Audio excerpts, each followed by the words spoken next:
Healthy Rebel Radio is sponsored by the Healthy Rebel app. 300 plus secretly healthy, delicious, mouth-watering dessert and treat recipes made with all-natural, whole food ingredients. Now available for download on the App Store and Google Play. Find out more details at healthyrebel.com.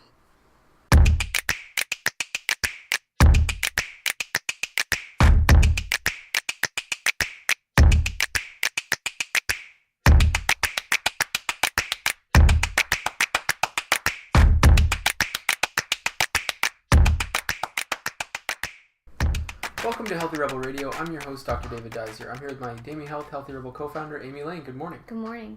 Let's start the day talking about meditation. Sure. We have, in the last 5 years, meditation obviously has taken off. Anxiety and stress reduction techniques have been in the media in a major way, with good reason. You mean the Western world? I feel like everybody I should say, yeah. Everywhere else in the world just rolled their eyes really heavily. It's a bit naive, isn't it? Yeah. First thing in the morning. This new thing called meditation. It's really cool. Well, it's the trick. It's the spell us North Americans are under that we think we're the world. Yeah. It's so funny. Anyway, continue.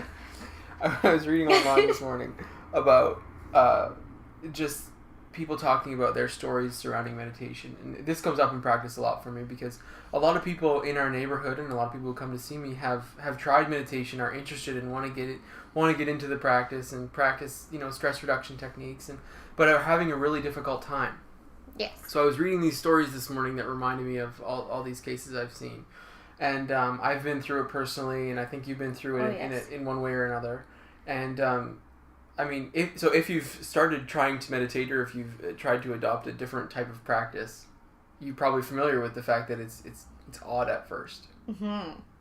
And it doesn't seem normal, it doesn't seem natural, and it can be really, really difficult to actually begin to calm the mind. And sometimes you're sitting there. I remember times I'd be sitting there and I'd kind of have one eye open and I'd be like, what is this? What am I doing? Yeah. Really, what's happening? Nothing's happening. There's nothing going on here. I'm just sitting here. Yeah. Yeah. And it can feel foolish. Yes.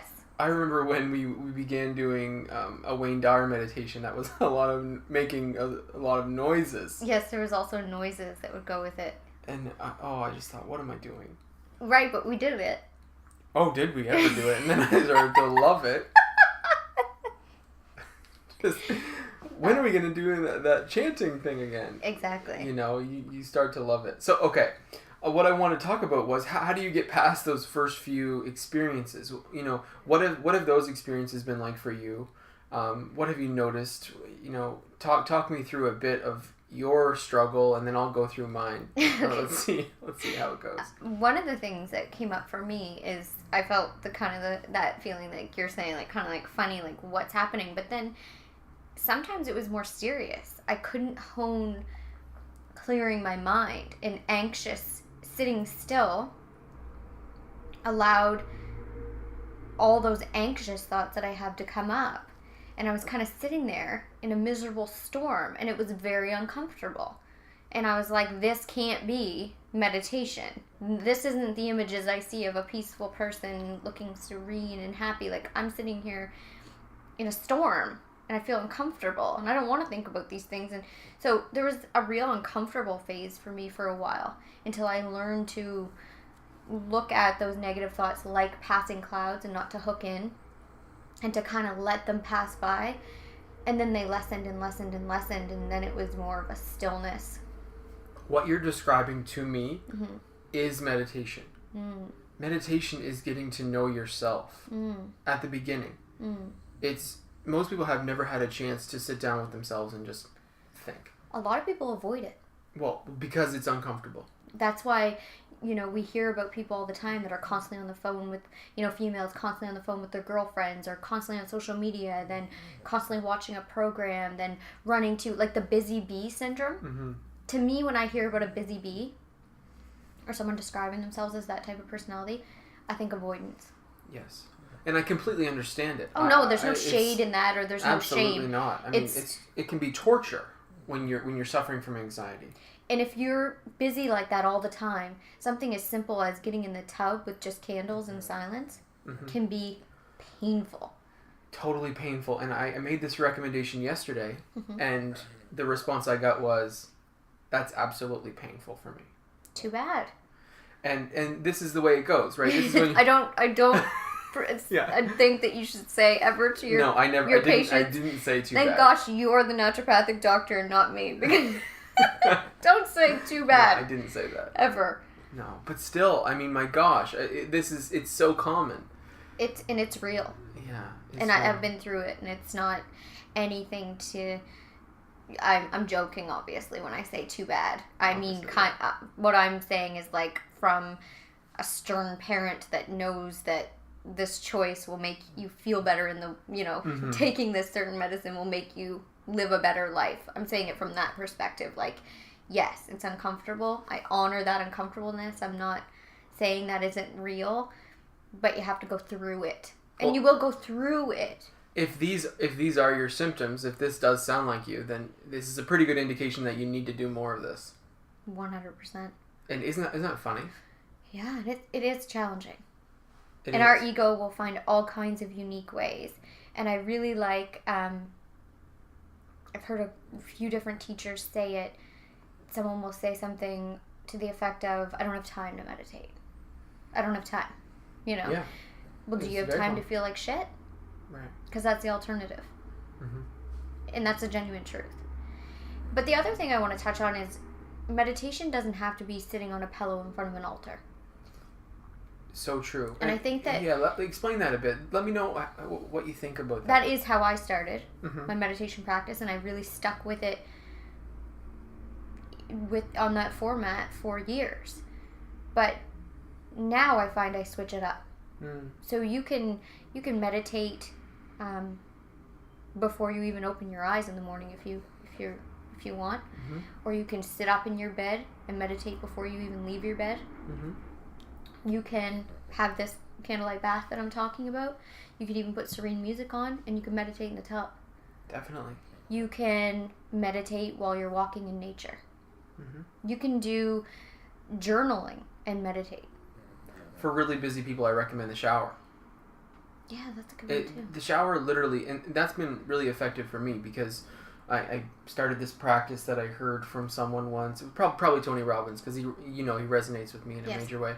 And it was all about this 3-step meditation that you do in the shower. It takes 3 minutes, and it's about doing a cleansing of the mind at the same time you're doing a cleansing of the body. Because why would we neglect one when we do the other? Yes. So you just do them both at once. Right. It makes the most sense for busy people, and it's 3 steps. Few things you're grateful for, consciously focus on them. A few things, you can even do forgiveness. You can do, and then a mantra, whatever it is for you, a certain combination of those things. Either way, it's a centering, it's a cleansing, it's a separating the mind from the day and focusing on what's important for just 3 or 4 minutes, and making it equivalent to your physical body. Like, why would you do one? So that's kind of he's combining meditation and prayer, because I think a lot of people get confused as to what prayer is as well, because a lot of us come from a place where prayer was us begging a reluctant deity to have mercy on us or to provide us with something. But that's not what prayer is. Well, you might want to refresh me then, because I maybe I'm not on the same page. So, praying is more of an affirmation than it is asking. So, for me, prayer can be, I will pray for, I'll see you, and I'll, hope for good things for you in a day, and I'll, see you in perfect health, and, see you protected and guided, and your highest self coming forward, and the right people coming into your life, and the right opportunities, and you feeling optimal and intelligent and powerful. That's more prayer. Like a spiritual visualization of...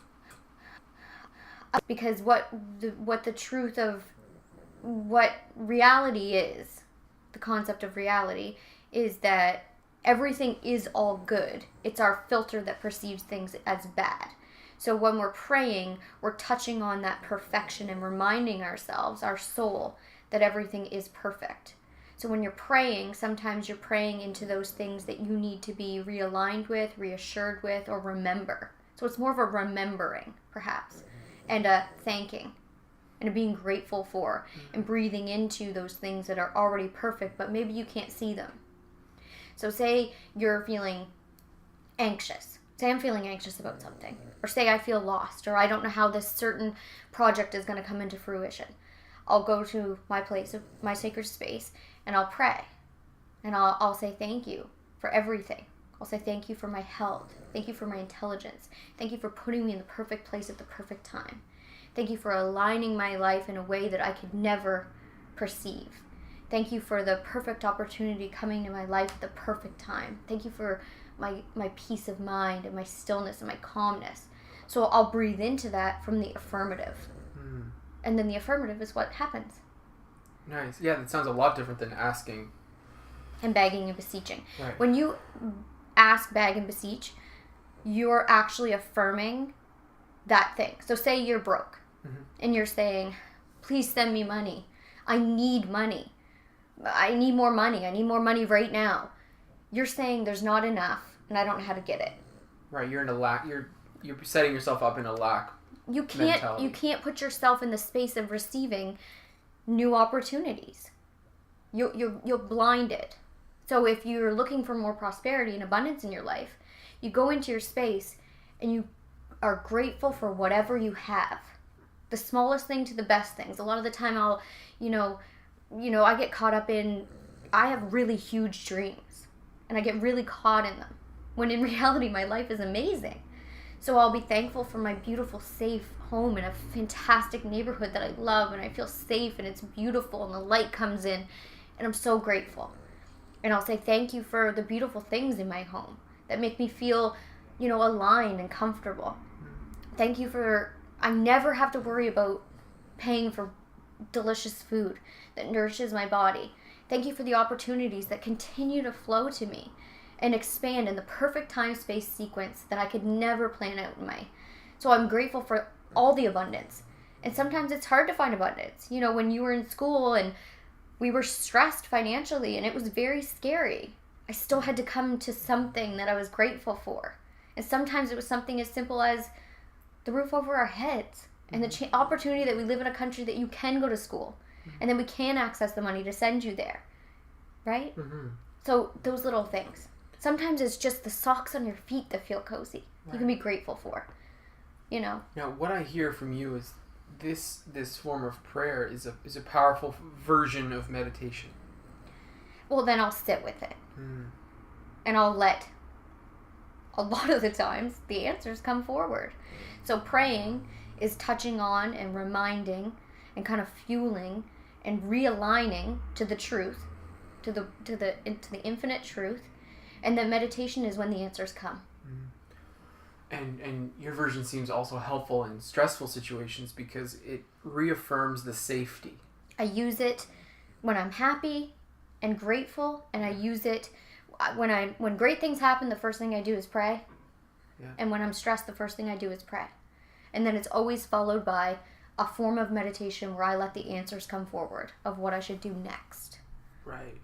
I mean, what I see is that it's separating you from fear, doubt, and worry. Like, it seems when I visualize you doing this, I see you on one side and fear, doubt, and worry way off to the left in this situation, which is a few minutes a day of complete separation from those things that perpetuate anxiety. And what I say to myself is kind of grounding myself in the truth.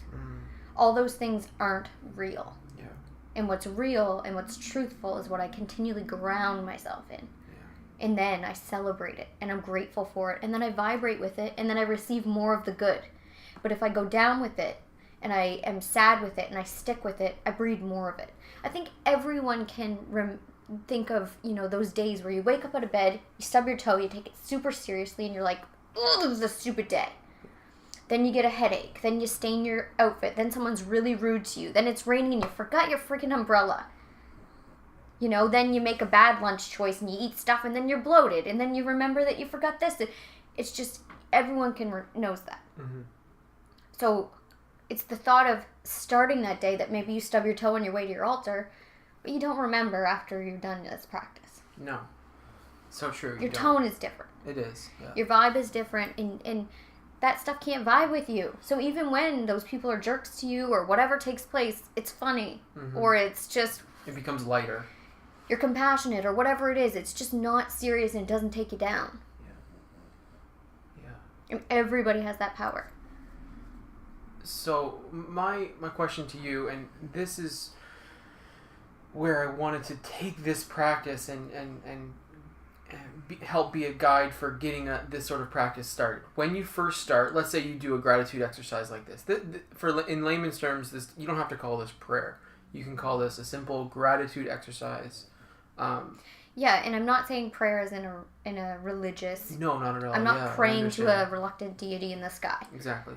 So you're sitting down for the first time, and you're starting to go over these simple things you're grateful for to do a mind cleanse for the day. Mm. And all of a sudden, negative thoughts start coming in. Mm. Or you start thinking about what's next. Your mind goes away from the conscious focus you're trying to hold. What do you do? Well, at this point, back then, when it was serious, when I was taking it seriously, I really worked on the passing cloud. I love this, this metaphor. So these negative thoughts would come in, and I would visualize them as a cloud passing by. And I would release them and let them go.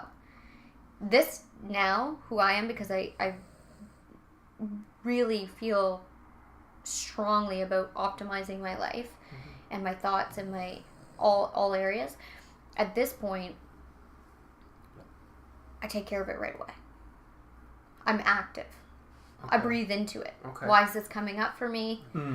What's the actual... It goes more into a contemplative meditation, a different form, much more advanced and more difficult to do. And I get to the bottom of it right away, and then I resolve it right away. Right. I'm big on... I don't let things go like that anymore. Okay. So step one is this really gentle, compassionate with yourself, self-loving stance, where you see the clouds come in. When these thoughts come in, you allow them. Oh, hi there. You see the cloud come. And then you think about it for 1 second, and then you visualize a cloud going away. And all of a sudden, after a few days, maybe a couple weeks, the clouds start coming less and less. And sometimes, in those moments, when, that fear thing, like say it's you have a weight loss goal, and you're like, well, I'm never going to get there. I've never got there. I've always failed. My family is all, no one's in shape. I've never seen this happen. I've never physically been any different. For that, what really worked for me with the passing cloud was also the opposite affirmation. So I would right away say, I am lean, I am strong, I am beautiful, my body is working at the highest capacity, my cells are glowing and turning over at the perfect rate, and I'm constantly transforming to unveil the highest, most beautiful goddess self I could ever be.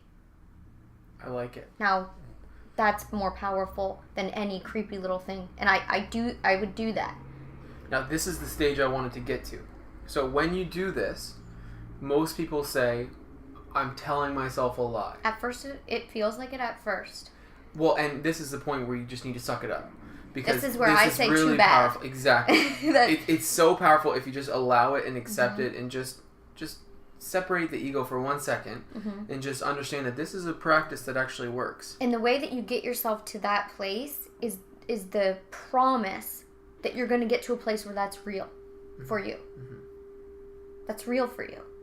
It's unshakable for you. And that's freedom. Wholeheartedly. In all areas of your dark thoughts. So that's how you keep going with it. At first it feels like a lie. At first it feels like, okay, sure, you're a goddess. You go, girl. But then slowly but surely, it feels real. And your cells respond. And it's truth for you. Right. It happens. It comes around. Could you walk us through your morning routine or your meditation practice, just a broad look at it so people can get an idea of how things go? I know that there's journaling involved, there's a short practice involved, but I think that it can be helpful because it's applicable for everyone, and everyone's going through a place where, maybe we all should be doing something like this. What does it look like for you? Well, mine changes every day. So I don't want anyone to take it, well, not every day. I take that back. It changes maybe seasonally or from year to year. I would say evolves, maybe. It evolves, and whatever I need at that time. So I'm not I used to be very serious about my practice. I used to take my practice very seriously. And it doesn't do anything beneficial. Yeah. You know? So I'm less, I remember I would be meditating or praying and Oscar would come over and just continually nudge me until I opened my eyes. Yeah. And I used to be mad. That was my reaction. Because you were disrupted. I'm praying. I'm meditating. Yeah. I'm becoming a better person. Yeah, right? Right. And then I realized how funny that is, that I was taking this practice so seriously and how crazy it is. And that, this little dog that loves me so much is annoying me. It's hilarious. So I don't take it as serious anymore. That being said, it's so funny. I just have to say that when Bridget is mad at me, if I've ignored her, if I've worked too long in a day, she'll go to my altar and she'll bite things to get my attention. She does. It's the cutest yet baddest behavior, and she doesn't bite anything. She doesn't eat anything in the house, but she will go get my journal and start eating the corner off it, or she'll bite my meditation stool. You can't get mad at her. She's so smart. She's so smart. She's like, oh, I know how to get her. Yeah. This is her area. It's so cute. And sometimes I'll open my eyes for a meditation, and she'll actually be in front of my altar, in front of my Buddha, and it's like I've been meditating to her, and she'll have her ears. Anyway, so cute. She is the altar. Yeah, she's like, hey. Yeah. Anyway, so, okay, so you want to hear what I do. So, right now, where I'm at, before I even open my eyes in the morning, I say, thank you. I get myself into a place of gratitude that I'm alive, that all good. And I also say to myself just quickly, where would you have me go? What would you have me do? What would you have me say? To whom? So I set myself into the place of service, which is A Course in Miracles, which I'm a student and a teacher of. So right away I just say that. Take a couple of deep breaths, and then I get up. So I'll use the washroom, wash my face, whatever. And then I used to go straight into practice. Now, you and I have a kind of a ceremony. So David will make his coffee, and I'll make my tea. Right now I've just been on hot water, lemon, and ginger. That's what I've been into. And we'll sit down, and we'll cuddle the puppies, and we'll do readings. So we'll either read for the day the Science of Mind passage, which we've done for almost 10 years. Yeah, something like or that. A Course in Miracles passage. So we'll set the tone. So we'll take that as our lead for the day, our thought of the day, our tone. So then you'll go continue with your day, and so I go continue with mine. So then I usually go to my altar, and I'll usually just sit and breathe for a little bit, see kind of what I need for that day. So a lot of the times I'll shut my eyes and I'll pray. I'll go into my prayers. First, I'll just blanketly be grateful that I'm alive, my body's working, all of that. Then I usually go into gratitude for you, and I'll see all the good happening for you, and that you're healthy and that you're happy. I'll bless your place. If you're going to the clinic, I'll bless the clinic, and I'll bless everybody that comes in. And I'll see, everybody covered in white light and all good, and I'll see you healing people. Then I go on to all my clients. So I'll kind of see everybody just lit up and healthy and happy and reaching goals and, feeling calm and healed. And I always pray that people will hear my words behind my words.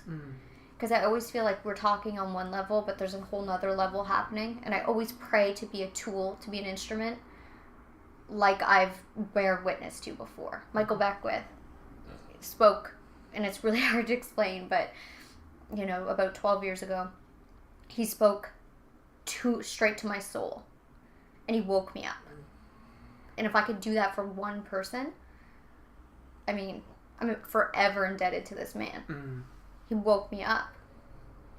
And that's a powerful gift. That's a person that's tapped in. He didn't speak to my conscious self. He spoke through it. Mm. And it's very hard to put into words. It makes me really emotional. Definitely, I'm so grateful. Yes. And anyway, so, and then I pray that I'll be used. So I pray that people will hear my words behind my words. I hear that I'll be the person that whatever anybody needs at whatever given moment. So whoever I'm emailing with or speaking to, I pray for the highest good. I pray to be, a channel of love, of healing, a place that people can come for respite or get whatever they need to feel whole. And I pray for the highest good of all that. And then I'll pray on our endeavors that we have and dream about. And I always used to, I'm getting so emotional talking about it. Oh It's so weird. I didn't see it going this way. But, this is a great sign. Before I met David, I wasn't emotional. Mm-hmm. And then by the time I don't think you had ever cried, really. I mean, that was your story. Not I from had never not cried. from a soft place. I didn't have a soft heart. So anyway, and then I always would pray for, I always used to pray that our children would come whenever they felt it was time for them to come. And then I would be the mother that they need and all that. Because not to make it sound like we were actively trying, we were, we want to not have children for 3 to 5 years. So, but I would pray that if, that our children wanted to come, then I welcomed them and that I would be whoever they needed me to be. So I'd pray for all that. Then I would pray for family members. I would see them happy. I would see them whole. I would see them protected. And then I pray for people that are already gone. Mm-hmm. And then I ask to just know what I need to know. And I always end it basically by saying, and I use the term God, may I be the woman you would have me be, and may I do the things you'd have me do. Because sometimes we think that we want this certain thing, and that the next move is a certain thing, and that we should be this certain thing, and there's just a higher purpose for us. And if we just relax and let that happen, that's where we become these powerful earth angels. Mm-hmm. So I really believe that. Marianne Williamson, if you're looking for prayers, if prayer doesn't come naturally to you, Illuminata. Yeah. Is it a prayer book? A prayer book. I have the book, but then I also have it on iTunes. iTunes audiobook. Yeah. Because she's the queen of prayer. If you're looking for something you don't know how to say it, but you're looking for help in this certain area, that woman is zoned in. Definitely. She's powerful. So I'll do that. I'll do all that, and then I'll sit. So I'll sit kind of quietly and see where I need to go. So I'll either shut my eyes and allow guidance to come forward, or I'll just kind of sit in a blissful state. Or if I have some things to work through, I journal. Because I find journaling, I don't know what it is, but the active writing for me is... Yeah, adding that physical component. It's very powerful for me. I feel like I can release it. Mm-hmm. I feel like I can settle it, and then I shut the book and I let it go, and I put it on my altar, and I know that the highest good will come. Exactly. So, and that's what I'll do. Well, I'm really glad we went through this, because I think your approach is really gentle, and we can obviously see that it works for you. And you're moved by it still, even though it's a daily practice. Yes. Just thinking about it is so moving, and calming and centering and bringing you to your higher good is the whole goal, and you can tell that it's actually achieving that, and it's not stressful. Well, and if I could, just remind everybody, this is coming from a person that a decade ago was, I would describe myself as just pure anxiety, pure fear, just destructive behaviors, self-hate, self-doubt, just a storm. And my heart was stone. It was protective, it was angry, and I was incapable of any of the things I just described. So that transformation that I've seen in my life, I'm not special. We're all special, or nobody's special. So this can happen for anybody.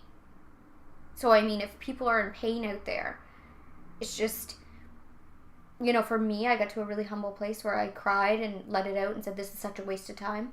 I'm going to be happy now. And then I began the work. Right. Surrendering to what it takes. Yes. Surrendering, that's a really important word. You found the resources, you found what spoke to you, and if you do any of these practices, or just start on the most minor level, eventually things start to come in which are tailored to you and very specific to your situation, 100%. and that will guide you. And that's the other thing. There's so many different spiritual teachers out there, and there's individual paths for everyone, and I highly recommend paying attention to the people that speak to your soul. Yeah, and you'll recognize them. You do. And different teachers are there for different things, like I said. And at different times. Different times as well. 100%. Marianne Williamson, for me, is just this powerful goddess woman figure that just grounds me in. She doesn't let you get away with bull. Mm-hmm. She reminds you that, this is your job. She speaks on many different levels, and she's amazing at prayer. I just find her, she just brings you back to, truth. Yeah. Michael Beckwith, for me, is just, he speaks straight to my soul. Every time I listen to that man talk, I can't explain it. He's just the truth. I find him very healing. Mm-hmm. So either of those teachers, if it is the same for you. Mm-hmm. And both of those people also, I think, constantly recommend the most important text that you could ever read. Mm-hmm. They bring you back to the old stuff. Yeah. Or the important foundational things. The foundational stuff. Not the, how to get money tomorrow by carrying a crystal.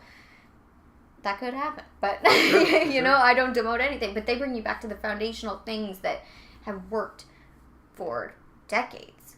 Right. I don't know. I love them both. Well, thank you so much for sharing your story. I think that it gives a broader picture of that meditation doesn't need to be this very strict, challenging, scary thing. No. It really doesn't have to be. And there's no real right or wrong. You can't screw it up. Let your practice develop, let it change, let it alter, and what works for you. You'll find it quickly, really. Yes, you will. Thank you so much for your tips, and thank you so much for listening to Healthy Rebel Radio, and have a great day. See you.